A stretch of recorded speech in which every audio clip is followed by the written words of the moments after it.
नमस्कार, देवभूमि समाचार देख रहे हैं आप। मैं हूं आपके साथ साक्षी पांडे। बुलेटिन की शुरुआत करेंगे बड़ी और अहम खबरों के साथ। उत्तराखंड में इन दिनों मानसून अपने चरम पर है, जिससे एक ओर जहां प्रदेश के विभिन्न हिस्सों में भारी बारिश हो रही है, तो वहीं दूसरी ओर विश्व प्रसिद्ध चारधाम यात्रा भी जारी है। आपको बता दें, ऐसे में बारिश और यात्रा को एक साथ मैनेज करना शासन प्रशासन के लिए एक बड़ी चुनौती बन गया है।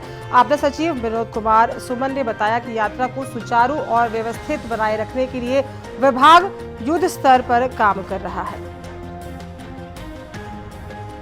की स्थिति में आज की स्थिति में चारधाम यात्रा मार्ग पूरी तरह से खुला हुआ है।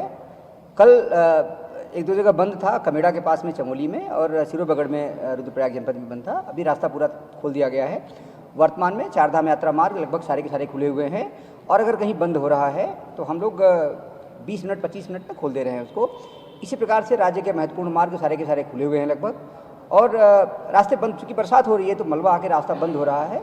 जहाँ भी रास्ता बंद हो रहा है हम लोग आधे घंटे 1 घंटे में 20 मिनट में जैसा मलबा है उसको खोल दे रहे हैं। अभी आज की टीला 29 जिला पंचायत सीट पर चुनावी सरगर्मियां चरम पर है। इस सीट से चुनाव लड़ रहे शिवचरण नोडियाल और उनके प्रतिद्वंद्वी गणेश नेगी रानी ने प्रचार अभियान को तेज कर दिया है। आपको बता दें, दोनों ही प्रत्याशी गांव-गांव जाकर जनसंपर्क कर रहे हैं और जनता से समर्थन की अपील भी कर रहे हैं। शिवचरण नोडियाल ने दावा किया है कि उन्हें जनता का भरपूर समर्थन मिल रहा है। उन्होंने कहा कि अगर वे विजयी होते हैं तो क्षेत्र में पर्यटन को बढ़ावा देने के साथ साथ रोजगार, आधारभूत सुविधाएं और क्षेत्र विकास को प्राथमिकता देंगे। उनका लक्ष्य युवाओं के लिए अवसर और जनता के लिए सुविधाओं से भरपूर एक नया मॉडल खड़ा करना है। वहीं दूसरी ओर गणेश नेगी राठी भी पूरे उत्साह से प्रचार में जुटे हुए हैं। उन्होंने कहा कि क्षेत्र की जनता एक बार फिर से उन्हें समर्थन देने के पूरी तरह से मूड में है। उन्होंने अपने ऊपर लगाए गए विरोधियों के आरोपों को पूरी तरह से निराधार बताया और दावा किया है कि उनकी विकास योजना और पूर्व के कामों को जनता ने लगातार सराहा है। उन्होंने विश्वास जताया कि मतदाता इस बार भी उन्हें भारी मतों से विजयी बनाएंगे और विकास की राह को और मजबूत से आगे बढ़ाएंगे। होश संभाला होगा तो इस क्षेत्र के प्रति हमारा, चाहे वो शिक्षा के प्रति, हमारा स्वास्थ्य के प्रति हम लोग चिंतित रहते हैं। तो बात ये मैं इसलिए नहीं कह रहा हूँ कि चुनाव से पहले हम लोग जो है इन विषयों पर हम लोग लगे हुए हैं। आध्यात्म की दृष्टि से देखें तो हमारे जो यहाँ पे जो मठ मंदिर हैं, मेन राहु का मंदिर है, यहाँ पे ताराकुंड है, ऊपर टीला गांव में हरियाली माता का मंदिर है। बहुत मान्यता के अनुसार जो है वहाँ अभी जन्माष्टमी के एक दिन बाद जो है बहुत बड़ा मेला लगता है। और आगे जाएंगे तो नान घाट जो मेन स्रोत आप देखेंगे, यहाँ पे रथ वाहिनी और नाबालिका नदी का संगम है। तो हम लोग इस आध्यात्मिक दृष्टि से, पर्यटन की दृष्टि से देखेंगे तो टीला के ऊपर जो है वहाँ जो है बहुत अपार संभावनाएं जो है वहाँ बुग्याल है। यहाँ पे पर्यटन के क्षेत्र में हम लोग इसमें काम कर सकते हैं। देखो, आज हम शिवलितल्य से होते हुए पिनाकोट, सरना डांगी से होते हुए, पैठानी होते हुए धौला और अभी हमने बनास में खाना खाया। और आप देख सकते हैं कि कितने लोग मेरे साथ हैं और कितने जुटे हुए हैं। 1001% में गारंटी के साथ कह सकता हूं कि हम चुनाव जीत रहे हैं। 1000 वोटों से ऊपर है हम अभी तक। चल चुका है कि गणेश राठी लगभग 1000 वोटों से अभी तक आगे चल रहा, जो उनके सर्वे में निकल करके आया। इसलिए बौखलाए हुए हैं, कुछ भी बोल देंगे 24 तारीख तक। 24 तारीख के बाद ये ना इस प्रकार की बातें करेंगे और ना ही क्षेत्र में दिखेंगे। मैं आपके चैनल के माध्यम से बताना चाहता हूँ इन फर्जी प्रत्याशियों को, मैं फर्जी ही कहूँगा इन प्रत्याशियों को, क्योंकि केवल आजकल बरसाती मेंढक की तरह जो है क्षेत्र में घूम रहे हैं, बाकी दिखते नहीं हैं। मैं इन लोगों से अपील करता हूं कि फर्जी प्रत्याशियों के इस प्रकार के बातों में गुमराह न हो करके 24 तारीख को आप जो है मेरे चुनाव निशान का प्लेट पर निशान लगाएं। यदि आप इस क्षेत्र का भला चाहते हो, यदि आप चाहते हो कि इस क्षेत्र का विकास हो, इस क्षेत्र में भलाई हो, इस क्षेत्र में माताओं बहनों का सम्मान हो, तो कई दिल आप क्षेत्रीय जनता को लगता है कि मेरे से बेहतर कोई कर सकता है, तो मुझे वोट मत देना, दूसरे को वोट देना। और वही कांवड़ यात्रा के दौरान कुछ कांवड़ियों के द्वारा हंगामे की खबर के बाद से स्वामी प्रसाद मौर्य और संबल विधायक इकबाल महबूब के द्वारा कांवड़ियों को लेकर की गई विवादित टिप्पणी दिए जाने पर संतों ने तीखी प्रतिक्रिया दी है। दरअसल निरंजनी अखाड़े में नवनियुक्त महामंडलेश्वर स्वामी वेदमूर्ति पुरी के सम्मान में समारोह में आए अखिल भारतीय अखाड़ा परिषद के अध्यक्ष श्री महंत रविंद्र पुरी का कहना है कि स्वामी प्रसाद मौर्य और संबल विधायक इकबाल महबूब सनातनियों को एकजुट होने जाने से घबरा गए हैं। संतों का कहना है जो इन लोगों ने हिंदुओं को हमेशा बांटने की कोशिश की है और ये लोग आज से नहीं हमेशा से सनातन धर्म के विरोधी रहे हैं, जो लगातार सनातन को लेकर टीका टिप्पणी करते रहे हैं। जिसकी जैसी भावना होगी वो हर किसी को उसी तरह देखेगा। कांवड़िए गुंडे नहीं है, वे तो भगवान भोलेनाथ के भक्त हैं। कुछ लोग तो चाहते हैं कि सनातनी लोगों को बदनाम किया जाए और बांटा जाए। देखिए, ये बहुत ही गलत बात है सनातन के इस तरह पर टीका टिप्पणी करना।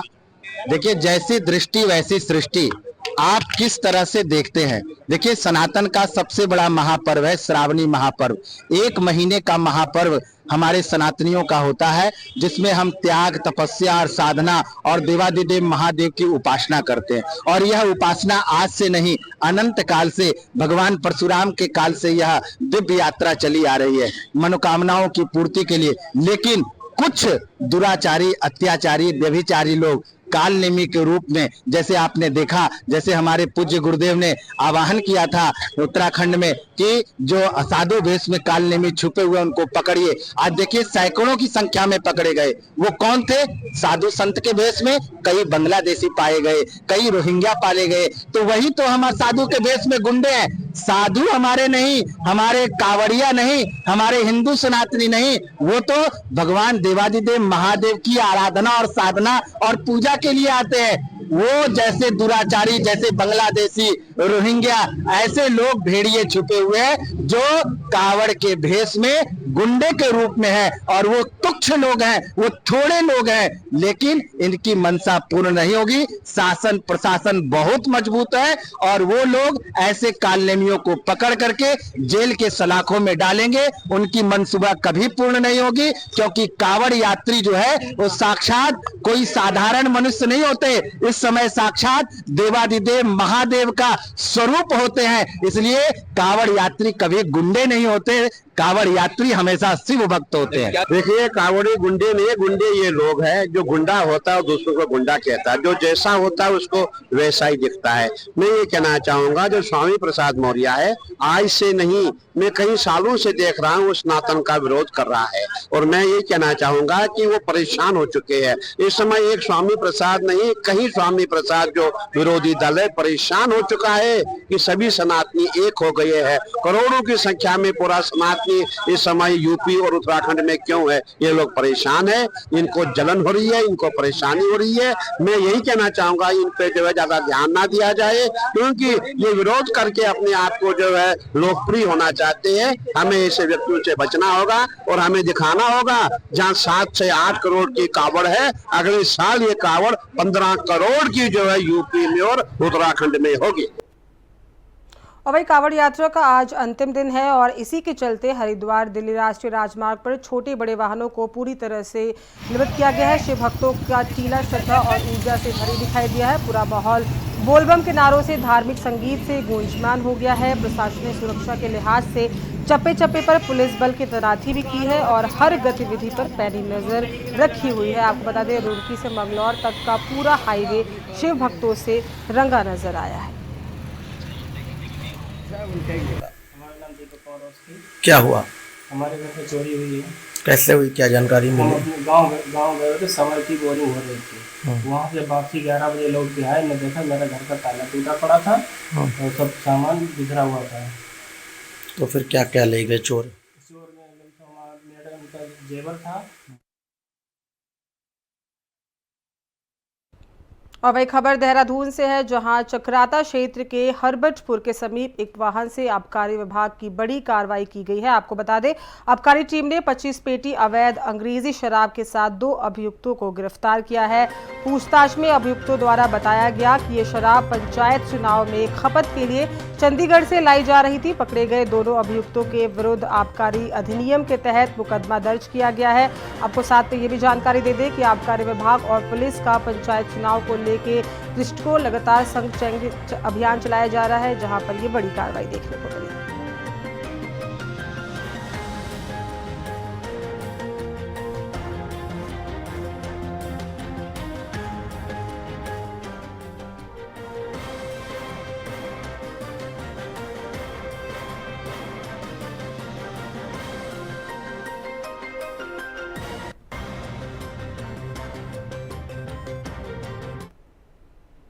और वहीं उत्तराखंड में पंचायत चुनाव के बीच सियासी पारा तेजी से चढ़ा हुआ है। आपको बता दें कि कांग्रेस के कई प्रत्याशियों के नामांकन रद्द होने के बाद पार्टी में रोष नजर आया। वरिष्ठ कांग्रेस नेता और विधायक प्रीतम सिंह ने भाजपा सरकार पर दबाव की राजनीति करने का गंभीर आरोप लगाया है। उन्होंने कहा कि भाजपा लोकतंत्र की आवाज को दबाने का काम कर रही है और विपक्षी प्रत्याशियों को चुनाव लड़ने से रोकने की कोशिश कर रही है। इस पर भाजपा की ओर से प्रदेश मीडिया प्रभारी मनवीर चौहान ने पलटवार करते हुए कहा कि कांग्रेस अपनी संभावित हार को देखकर बौखलाहट में है, निराधार आरोप लगा रही है।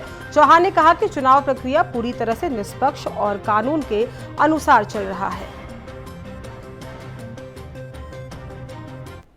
का अपनी हार स्वीकार करके हर बयान अपनी बौखलाहट में बयान दे रहे हैं। देखिए, चाहे कोई भी चुनाव हो, चुनाव जनता अपने वोट देती है और अपने प्रतिनिधि को चुनती है। लेकिन जिस प्रकार से पिछले कई चुनाव में उत्तराखंड की जनता ने कांग्रेस को बुरी तरह से नकारा है, वही हाल उनके इस पंचायत चुनाव में होने वाले हैं। लेकिन कांग्रेस घबराहट में है, परेशान है और इसलिए वो सरकार पर बेबुनियाद पार्लियामेंट के मानसून सत्र से पहले सपा सांसदों की मस्जिद में की गई बैठक पर सियासत गर्मा गई है। बीजेपी के वरिष्ठ नेता और उत्तराखंड वक्फ बोर्ड के अध्यक्ष शादाब शम्स ने इस मुद्दे को लेकर विपक्ष पर तीखा हमला बोला है। उन्होंने सवाल उठाते हुए कहा कि अब विपक्षी दलों ने राजनीति का स्तर इतना गिरा दिया है कि वे धार्मिक स्थलों पर भी राजनीति और गतिविधियों को अंजाम दे रहे हैं। शादाब शम्स ने कहा कि मस्जिदों का उपयोग इबादत के लिए होता है, ना कि राजनीतिक मंच के तौर पर। शादाब शम्स ने यह भी कहा कि जो लोग अब तक भाजपा पर धर्म की राजनीति करने का आरोप लगाते थे, वही अब खुद तुष्टीकरण की राजनीति में लिप्त नजर आ रहे हैं। उन्होंने इसे विपक्ष की दोहरी मानसिकता और अवसरवादी राजनीति का उदाहरण बताया।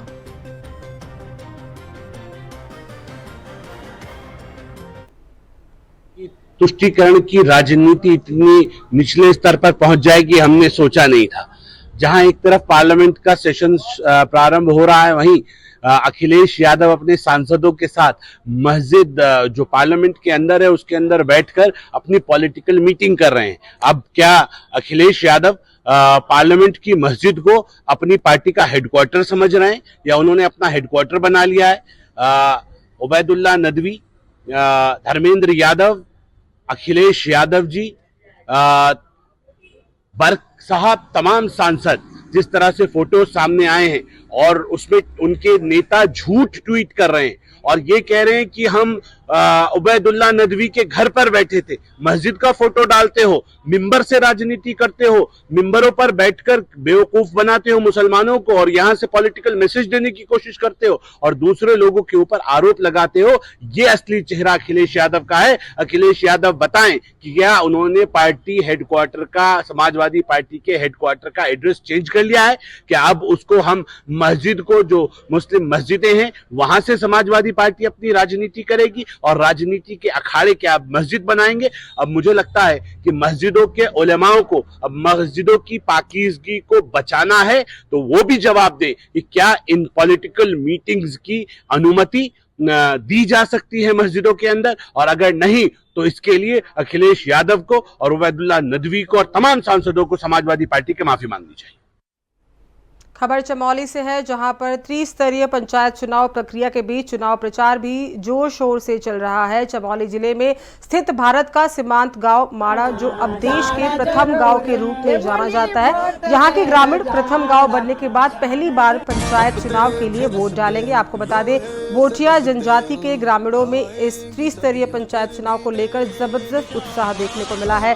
दरअसल प्रधानमंत्री नरेंद्र मोदी ने कभी देश के अंतिम गांव कहे जाने वाले माड़ा गांव को प्रथम गांव का दर्जा देकर इसे नई पहचान दिलाई है। चमोली जिले में अंतर्राष्ट्रीय सीमा से लगा ये गांव तब से विशेष आकर्षण का केंद्र बन गया है। वहीं जिला निर्वाचन अधिकारी संदीप तिवारी ने कहा कि प्रशासन द्वारा यहां चुनाव की सभी तैयारियां पूरी कर ली गई है। प्रशासन की पूरी कोशिश है कि यहां निष्पक्ष और सौहार्दपूर्ण चुनाव संपन्न हो सके। पंचायत चुनाव के रंग में रंगा माड़ा गांव प्रथम गांव बनने के बाद से पहली बार किस्मत बदलने वाली है जहां की, और इसको लेकर लोगों में उत्साह नजर आया। माननीय प्रधानमंत्री जी द्वारा जब से माणा को प्रथम गांव घोषित किया गया है, उसके बाद ये पहला त्रिस्तरीय पंचायत चुनाव वहाँ पे होगा और वहाँ के लोगों में अच्छा उत्साह देखने को मिल रहा है इसको लेकर के। और हमारी प्रशासन की टीम वहाँ चुनाव कराने के लिए पूरी तरह तैयार है और हम वहाँ निष्पक्ष और शांतिपूर्ण चुनाव संपन्न। भारतीय जनता पार्टी के प्रदेश प्रवक्ता विपिन कैथौला ने कहा कि भाजपा सरकार ने गैरसैंण को उत्तराखंड की ग्रीष्मकालीन राजधानी घोषित कर केवल घोषणा तक सीमित नहीं रखा, बल्कि उसे वास्तविक राजधानी के अनुरूप विकसित करने की दिशा में ठोस कदम भी उठाए हैं। उन्होंने कहा कि सरकार द्वारा गैरसैंण में आधारभूत ढांचे को मजबूत करने के लिए लगातार काम किया जा रहा है, ताकि क्षेत्रीय संतुलन के साथ साथ जनता को बेहतर प्रशासनिक सुविधा मिल सके। हाल ही में न्यायालय में सुनवाई के दौरान आए कुछ टिप्पणियों को लेकर विपिन कैथौला ने कहा कि भाजपा न्यायालय की कार्यवाही या टिप्पणियों पर कोई टिप्पणी नहीं करती, क्योंकि ये न्यायपालिका का सम्मान करती है। साथ ही उन्होंने ये भी कहा कि इतिहास रहा है कि वह संवैधानिक संस्थाओं पर सवाल उठाकर राजनीति करती है। उन्होंने कहा कि लोकसभा, विधानसभा से लेकर पंचायत चुनाव तक जनता ने ट्रिपल इंजन की सरकार पर विश्वास जताया है और ये विश्वास भविष्य में भी आगे कायम रहेगा। ग्रीष्मकालीन राजधानी बनाने का काम भारतीय जनता पार्टी की सरकार ने किया, ये पूरा प्रदेश जानता है। गैरसैंण में किस प्रकार से बेहतर इंफ्रा हो, किस प्रकार से गैरसैंण को राजधानी के लिए मुफीद बनाया जाए, इस पर हमारी सरकार बखूबी काम कर रही है। और रही न्यायालय की टिप्पणी की बात, तो माननीय न्यायाधीश हैं, वो सुनवाई के दौरान उन्होंने जो बातें कही हैं वो न्यायालय के एक न्यायाधीश के ज्यूरिडिक्शन का विषय है, न्यायालय के अंदर चलने वाली बहस और उसका विषय है।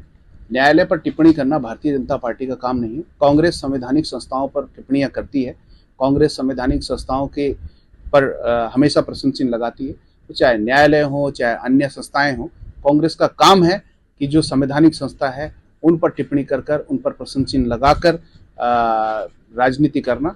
भारतीय जनता पार्टी जिस प्रकार से हमारी सरकार चल रही है, हम जिस प्रकार से काम कर रहे हैं, उत्तराखंड की जनता हमारे साथ है। आपने ये बार बार देखा भी है, चाहे लोकसभा का चुनाव हो, विधानसभा का चुनाव हो, नगर पंचायत, नगर पालिकाओं, नगर निगमों का चुनाव हो, भारतीय जनता पार्टी की ट्रिपल इंजन की सरकार सभी जगह बनी है। आने वाले समय में हम देख रहे हैं कि पंचायत के चुनाव चल रहे हैं। निश्चित रूप से मेरा ये मानना है कि भारतीय जनता पार्टी की ट्रिपल इंजन की सरकार पंचायतों में भी बनेगी। किसी भी न्यायालय के न्यायाधीश पर टिप्पणी करना भारतीय जनता पार्टी का काम नहीं है। कांग्रेस इस प्रकार की छोटी राजनीति करती रहती है। बिल्कुल, देखिए, क्योंकि पहले चरण का जो हमारा प्रचार प्रसार है वो आज थम जाएगा और हमारे जितने भी प्रत्याशी हैं जिनको पार्टी ने अधिकृत किया है, उन्होंने प्रचार प्रसार में कोई कमी नहीं छोड़ी और कार्यकर्ताओं ने उनका पूरा सहयोग किया और हमें पूरा भरोसा है कि जनता पंचायत के चुनाव में भारतीय जनता पार्टी को एक बार फिर आशीर्वाद देगी और हमारी पूरी तैयारी है चुनाव को लेकर के। पहला चरण 24 को है, 24 को आपको पता लग जाएगा कि हमारे कितने लोग अधिक से अधिक पंचायत का चुनाव जीतने जा रहे हैं और फिर दूसरा चरण हमारा 28 तारीख को है, उसके लिए भी हमारा कार्यकर्ता तैयारी कर रहा है और जनता के बीच में सरकार की उन योजनाओं को पहुंचा करके उनको लाभ देने का काम कर रहा है और हमें पूरा भरोसा है कि प्रदेश के अंदर एक बार फिर पंचायत के चुनाव में भारतीय जनता पार्टी अपना परचम लहराने का काम करेगी। और वही खबर हरिद्वार से है, जहां एक कांवड़िए की बाइक में अचानक आग लग गई। बता दें कि गुरुकुल कांगड़ी फ्लाईओवर पर अचानक एक कांवड़िए की बाइक में आग लग गई और बाइक धू धू करके जलने लगी। अचानक बाइक में आग लगने से अफरा तफरी मच गई।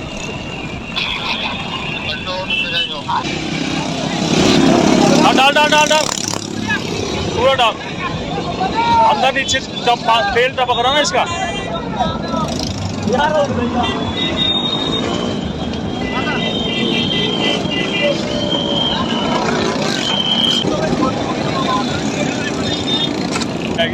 खड़ी रहने से हम ले लेंगे 2-3 बस हमारी कवर आगे फायर वाली बाइक है तो यहां भिजवा दो उसको खाली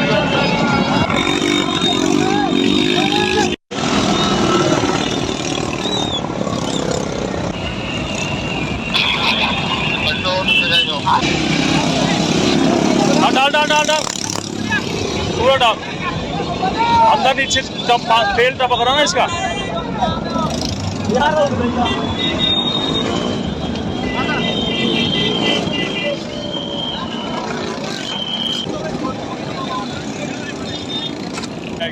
खड़ी रहने से हम ले लेंगे 2-3 बस हमारी कवर आगे फायर वाली बाइक है तो यहाँ भिजवा दो तुमको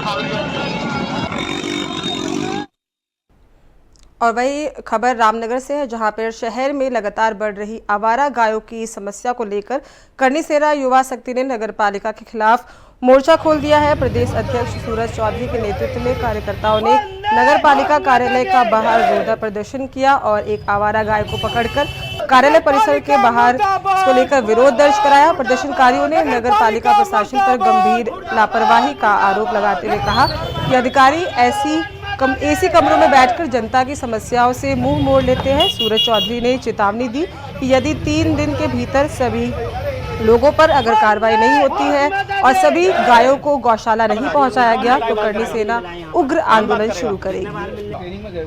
कल एक सोशल मीडिया के माध्यम से हमने एक बयान जारी किया सर्व समाज के बीच में, और लंबे समय से रामनगर क्षेत्र में गाय माता जिनकी स्थिति खराब है, जो रामनगर क्षेत्र में गली कुचों में घुसती हैं, रहती हैं और एक्सीडेंट का शिकार होती हैं, ऐसी स्थिति में जो रामनगर नगर पालिका में जो ईओ साहब हैं वो केवल रामनगर क्षेत्र में ईओ साहब केवल एसी की हवा खा रहे हैं, लेकिन जो उनकी जिम्मेदारी है गायों के प्रति वो जिम्मेदारियों का निर्वहन ठीक से नहीं कर रहे हैं। आज करनी सेना द्वारा एक गाय नगर पालिका के अंदर हमने भेजी है और 3 दिन का अल्टीमेट दिया। यदि 3 दिन के भीतर रामनगर नगर पालिका गायों को उठा करके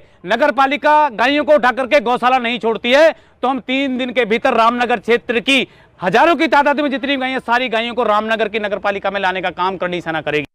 और इस पत्रकार वार्ता के माध्यम से चेतावनी है नगर पालिका को, आप केवल एसी की हवा खाने के लिए नहीं है, आपको जो जिम्मेदारी दी गई है उसके दायित्व का निर्वहन करिए। जो रामनगर क्षेत्र में जो गाय हैं उनके पालन की जिम्मेदारी, उनके रखरखाव की जिम्मेदारी, जो आवारा पशु उनको गौशाला पहुंचाने की जिम्मेदारी, उनको भोजन की जिम्मेदारी, स्वास्थ्य सेवाएं की जिम्मेदारी, ये सारी जिम्मेदारी रामनगर के ईओ साहब महोदय की है। ये सारी जिम्मेदारी पे खरे उतरें और गायों की रक्षा सुरक्षा की जिम्मेदारी लें। और नगर पालिका द्वारा समय समय पर गाय पकड़ने का अभियान चलाया जाता है, जिसमें नगर पालिका द्वारा अब तक के 93 गाय पकड़कर गौशाला भेजी जा चुकी हैं और इनके द्वारा करनी सेना द्वारा जो भी अल्टीमेटम दिया गया है, इस निर्धारित 3 दिन के निर्धारित समय में हमारे द्वारा शहर के विभिन्न स्थानों से गाय पकड़ने का कार्यक्रम चलाकर गाय को गौशाला भेज दिया जाएगा। और नगर पालिका द्वारा खुद की एक गौशाला बनाई जा रही है जो कि लगभग 1 या 2 महीने में तैयार हो जाएगी। उसके बाद गाय जो आवारा पशु हैं, निराश्रित पशु हैं, इनकी बहुत ही अच्छे ढंग से व्यवस्था कर दी जाएगी। और उत्तराखंड महिला कांग्रेस प्रदेश अध्यक्ष ज्योति रौतेला ने मुख्यमंत्री पुष्कर सिंह धामी पर निशाना साधते हुए कहा कि मुख्यमंत्री बनने के बाद से केवल बड़ी बड़ी बातें कर रहे हैं, लेकिन जमीनी हकीकत इससे बिल्कुल उलट है। उन्होंने सवाल उठाया कि जिन गांव को भाजपा नेताओं ने गोद लिया था, क्या वे आज आदर्श गांव बन पाए हैं। रौतेला ने आरोप लगाया कि प्रदेश के कई गाँव में स्कूल बंद है, अस्पतालों में डॉक्टर नहीं है और एक्सरे मशीनें तक समय से नहीं मिल पा रही है। उन्होंने मुख्यमंत्री को सलाह दी कि भाषण देने से पहले वास्तविकता को स्वीकारें और पहले गोद लिए गांव को आदर्श गांव बनाकर दिखाएं। मुख्यमंत्री जी, मुझे लगता है कि जब से मुख्यमंत्री बने हैं बहुत सारी बातें हो रही हैं। पहले वो उन गाँवों का संज्ञान जरूर ले ले जो उनके नेताओं ने गोद लिए हैं। क्या वो आदर्श ग्राम सभा बन चुके हैं? अगर वो आदर्श ग्राम बन चुके हैं तो कम से कम उनको वो एक पायलट प्रोजेक्ट की तरह, एक मॉडल की तरह लोगों को दिखाएं कि इस तरीके से हम लोगों ने ये गाँव का डेवलपमेंट करा। उसके बाद वो विकासखंड में एक गाँव को आदर्श गाँव बनाने की बात करें। जो सरकार गांव-गांव में स्कूलों को बंद कर रही है, जो वहाँ पे हॉस्पिटल्स में डॉक्टर्स नहीं दे पा रही है, अल्ट्रासाउंड एक्सरे की मशीन नहीं दे पा रही है, वो आज आदर्श ग्राम की बात कर रही है। मुख्यमंत्री मुझे लगता है कि सिर्फ अपनी छवि चमकाने की बात कर रहे हैं, लेकिन जहाँ विकास की बात है तो इस प्रदेश के लोग आज भाजपा की सरकार से बहुत परेशान हो चुके हैं। और फिलहाल इस बुलेटिन में इतना ही। हमें दीजिए इजाजत। देखते रहिए देवभूमि समाचार। नमस्कार।